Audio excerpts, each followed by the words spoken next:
Welcome student. आज हम लोग पढ़ेंगे पाठ 5 फिर क्या होगा उसके बाद।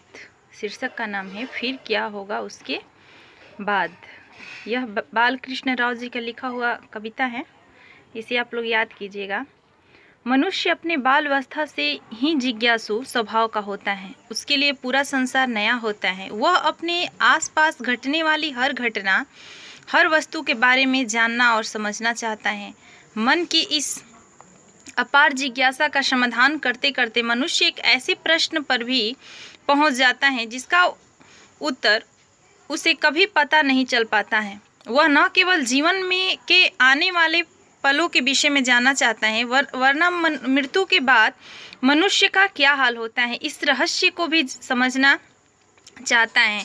यह एक ऐसा प्रश्न है जिसका उत्तर मनुष्य अनंत काल से खोज रहा है, लेकिन आज भी यह प्रश्न ज्यों का त्यों बना हुआ है कि फिर क्या होगा उसके बाद।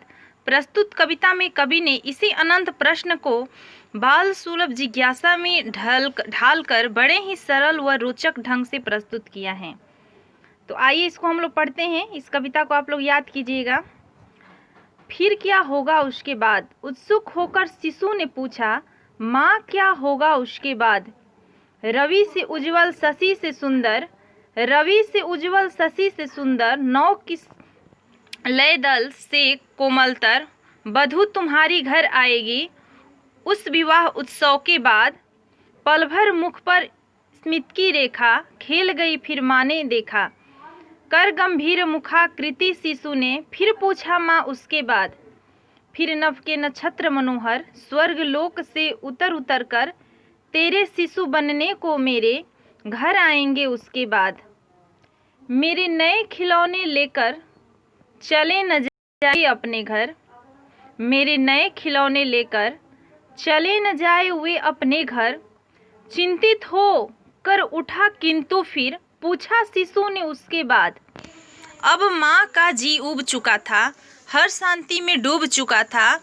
बोली, फिर मैं बूढ़ी होकर मर जाऊंगी उसके बाद।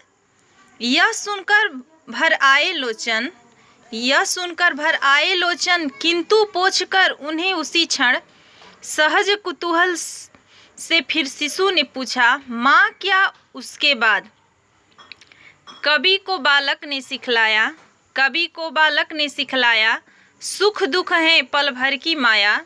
है अनंत का तत्व प्रश्न यह, है अनंत का तत्व प्रश्न यह, फिर क्या होगा उसके बाद।